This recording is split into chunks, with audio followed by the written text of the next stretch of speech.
Welcome back to Bay Sunday. It's called Melt, the art of self-care and a simple way you can live pain-free. And here in the studio this morning to show us how Melt is done is instructor Aliza Sutker with Dana Holtzman. Welcome to the broadcast, ladies. Thank you so much for having us. So tell us, as you begin to demonstrate, what exactly is Melt? A lot of people are wondering. A lot of people are curious. Yeah.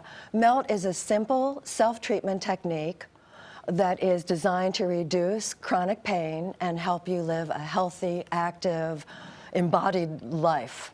Okay, so as we demonstrate, give us an example of what you would do with Dana here, what she would go through if she were to take a class. And I know you did take a few classes. Yes, I've been taking it with Aliza for 1.5 years, and it's completely helped me. Okay, so Dana, show us, and Aliza, show us exactly what you guys are talking about. When Dana and I began, Dana came to me the first session with fairly severe pain. She wasn't able to stand upright. Right. And just through this time, she advanced from the beginning levels of Melt, which we call Melt Length, which is part of, do we have the book here? Which is part of what's written in the current book. Okay. And then there's also an advanced practice called Melt Neurostrength. Okay. So when she first walked in and she couldn't stand, what exactly did you do? What was the first thing that you did for her? Well, what we always do, there's 4 parts of Melt. And the first part is to learn how to reconnect with yourself. So it's to learn how to assess where stuck stress is living in your body. Okay. So that once you do a treatment, and each treatment is only 10 minutes. Sure. So once you do a treatment, you can actually observe and value the changes your body makes after doing the treatment. So one of the first things we work with is we always in Melt take an indirect approach before a direct approach. Okay. Because what we've learned is that where you experience your pain is not necessarily where stuck stress or what we call dehydrated connective tissue is living in your body. So what we start with is something indirect, either with the hands or the feet, and then move more directly into the body as the body is able to handle a little more compressive techniques. So as you're explaining this, let's see what you would use and some of the props that you guys have brought The first thing we worked with, I'll just show this one, is a softball. We have 4 types of balls that come with the Melt kit. And always within the first week or 2, we're going to start with the soft, large ball. And just one portion of the treatment is that you would put this soft ball underneath the front of your heel pad. There's other points we do, but I'll just give a short explanation. And you can just start by gliding. Okay. And what does that do? And so gliding helps stimulate the elastin and collagen matrix of the connective tissue to help move fluids through the body. So when there's stuck stress, or again, this dehydrated connective tissue, it's almost like a river that has sediment in it. Okay. And rather than the fluids moving freely through the body, it gets stuck in certain places. So what we're trying to do is free up that tension in the body. Sure. And then you can move from the front of the heel to the back of the heel, and from the back of the heel. And then we do something called direct shear. So a lot of this work comes from a variety of hands-on modalities. And what Melt is trying to teach us how to do is to become your own hands-off body worker. Okay. So Dana, you went through this, and how, first of all, explain to us, why is it that you couldn't stand up? What kind of problems were you going through? Well, I was having lower back and hip pain. And the pain wasn't so intense, but I was getting contorted, and I had been to physical therapy for some previous things that I had on an ankle, and it, I guess, just built up in my system. Having 2 kids, and I kept getting these episodes where I just couldn't move. And I went to a chiropractor who told me, you should try Melt with Aliza. And I started going, and I couldn't do yoga. I couldn't do anything on a basic level. I could barely walk. And afterwards, I was moving, and so I started going to her weekly.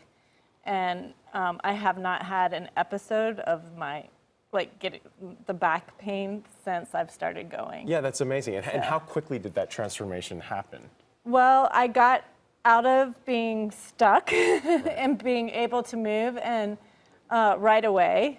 And so I continued to do it, and I right away bought all of the stuff through Sue's thing and got all the equipment, and I've stayed with her, and now I do strengthening and work on other posture issues, and it's come out other problems that might have been causing it. And So I'm still growing and changing and learning all about it through my body. So Aliza, you have some other things here that are specific to the melt process. Right. Tell us what this is. So Sue Hitzman, the creator of Melt, and this is her book. It's a New York Times bestseller. This is her book. This is the newest edition of the book that she, somewhat in the last 3 years or so, created a 5-inch. We used to have a larger standard roller, always soft rollers. They're made of memory foam now. They're very pliable. They sit on your body under your body in certain ways, so you kind of can really relax into the body and do these treatments. Okay, so show us one thing. One of the things that we might want to start with is Dana coming down to the floor on her back. And in truth, very quickly, what I did start with, Dana, is all this indirect work. The hand treatment, the foot treatment always goes first. In fact, it was my first training. She does a training, Sue Hitzman, on just the hands and the feet. Then you move on to the melt length training, which is everything detailed in this book, and then some. And then you come to melt neurostrength. So what I'm going to ask Dana to do is what she would typically do, we won't take the time to do this here, is do an assessment. She would do a rest assess, and I would talk her through her body so she notices what parts of her body are resting on the floor, what parts aren't. I'd have her divide herself into a right and left half and notice if one half of her body felt heavier to the other. Aliza, we're running out of time, so you have to quickly show us how it's done. Then we're going to have you bend your knees and lift your hip, and stretch your legs out over the roller. And this is called a back of the thigh shear. So this is another example of working indirectly before directly. And let's just do one leg at a time. Just relax your legs and take the legs in a kind of a spiraling action in and out. And as she's doing this, it can be a small movement or she's making it a fairly large movement. She's comfortable with it. She's going to work on her breathing. She's going to work on keeping her ribs resting back. All sorts of things that she's attending to as she's doing this movement. And then she'll do a few on the other leg. And then we would eventually progress the roller down her thigh and toward her calves. And this is just one of many movements. We want to talk a lot about it, but we've run out of time. There's a lot in this book. Also, we want to thank you, Aliza, for all the lessons that you've given us. There's much more that you could learn about. You could go onto our Facebook page. That's Bay Sunday, and we'll have much more information about Melt and the method. We'll be right back with more Bay Sunday after this. Thank you.